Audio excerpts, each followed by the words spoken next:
આધુનિક ભારત કેવું દેખાય છે? આ એક મોટો દેશ છે જ્યાં ઘણું બધું ચાલી રહ્યું છે. તો ચાલો આ પઝલના અમુક ટુકડાઓ ભેગા કરીને એક મોટી તસવીર બનાવવાનો પ્રયત્ન કરીએ. આ એક મોટો પ્રશ્ન છે, ખરું ને? શું એનો જવાબ એના ભવ્ય ઇતિહાસમાં છુપાયેલો છે, કે પછી એની ઝડપથી આગળ વધતી અર્થવ્યવસ્થામાં, કે પછી કંઈક બીજું જ છે? ચાલો સાથે મળીને આનો જવાબ શોધીએ. કોઈ પણ દેશની કહાણી એના મૂળથી જ શરૂ થાય છે. અને ભારતની વાત કરીએ તો એની કહાણી એના ઇતિહાસના મહાન નેતાઓ અને એમના દ્વારા નાખવામાં આવેલા મજબૂત પાયા સાથે જોડાયેલી છે. જાન્યુઆરી મહિનો ભારતમાં ખાલી નવા વર્ષની શરૂઆત નથી હોતી. આ સમય એવા બે મહાન વ્યક્તિત્વોને યાદ કરવાનો પણ છે જેમણે આ દેશની દિશા બદલી નાખી. કોઈ અંદાજ લગાવી શકે છે કે કોની વાત થઈ રહી છે? આ દિવસ છે ને, એ ભારતીય ઇતિહાસની એક બહુ જ મહત્વની ક્ષણ છે. 9 જાન્યુઆરી 1915. આ એ તારીખ છે જ્યારે મહાત્મા ગાંધી દક્ષિણ આફ્રિકામાં ઘણા વર્ષો વિતાવ્યા પછી ભારત પાછા ફર્યા હતા.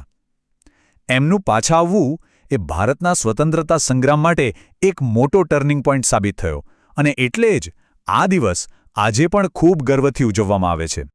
અને એના થોડા જ દિવસ પછી એટલે કે 12 જાન્યુઆરીએ આપણે સ્વામી વિવેકાનંદને યાદ કરીએ છીએ. એમના વિચારોએ તો લાખો ભારતીય યુવાનોને પ્રેરણા આપી છે અને આજે પણ એ પ્રેરણાનો સ્ત્રોત છે. એટલે જ એમની જન્મજયંતિને રાષ્ટ્રીય યુવા દિવસ તરીકે ઉજવવામાં આવે છે, દેશના ભવિષ્યને પ્રેરણા આપવા માટે. ઠીક છે, તો આપણે જોયું કે ભારત પોતાના ભૂતકાળને કેવી રીતે સન્માન આપે છે. પણ આજની દુનિયા ભારતને કઈ નજરે જુએ છે? ચાલો એની ગ્લોબલ ઇમેજ પર એક નજર નાખીએ. ક્યારે વિચાર્યું છે કે કોઈ દેશનો પાસપોર્ટ કેટલો પાવરફુલ હોઈ શકે? વેલ, હેનલી પાસપોર્ટ ઇન્ડેક્સ બસ આ જ માપે છે. સિમ્પલ ભાષામાં કહીએ તો એ આપણને બતાવે છે કે તમારા પાસપોર્ટ પર તમે વિઝા વગર કેટલા દેશોમાં ફરી શકો છો.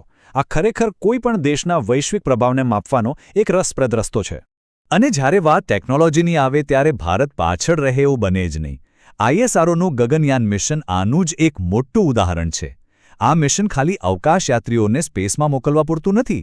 ના, આ તો ભારતને દુનિયાના એ ગણ્યાગાંઠિયા દેશોના ક્લબમાં સામેલ કરવાની વાત છે જેમની પાસે આ ક્ષમતા છે. તો શું ભારતની ઓળખ ફક્ત રોકેટ અને પાસપોર્ટ પૂરતી જ સીમિત છે? શું વૈશ્વિક મંચ પર એની ભૂમિકા ખાલી શક્તિ પ્રદર્શન કરવાની જ છે, કે પછી એનાથી પણ વિશેષ કંઈક છે? ચાલો જોઈએ. આ પ્રશ્નનો જવાબ શોધવા માટે ચાલો આપણે સ્પેસમાંથી પાછા પૃથ્વી પર આવીએ.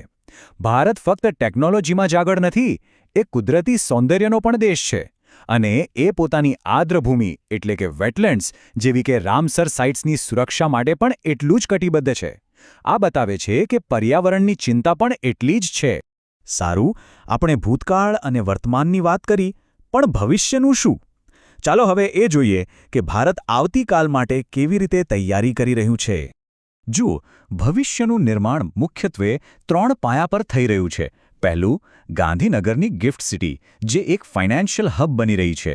બીજું, ખેલો ઇન્ડિયા યુથ ગેમ્સ, જે દેશની યુવા પ્રતિભાઓને એક મંચ આપે છે. અને ત્રીજું, આર્ટિફિશિયલ ઇન્ટેલિજન્સનું નિયમન, જેથી એનો ઉપયોગ જવાબદારીપૂર્વક થાય. પણ આ બધી પ્રગતિ, આ બધું શક્ય કેવી રીતે બને છે?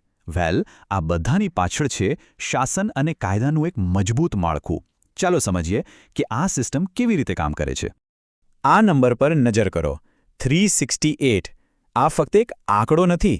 આની અંદર ભારતના બંધારણની એક ચાવી છુપાયેલી છે. કોઈ અંદાજ લગાવી શકે છે કે શું હોઈ શકે?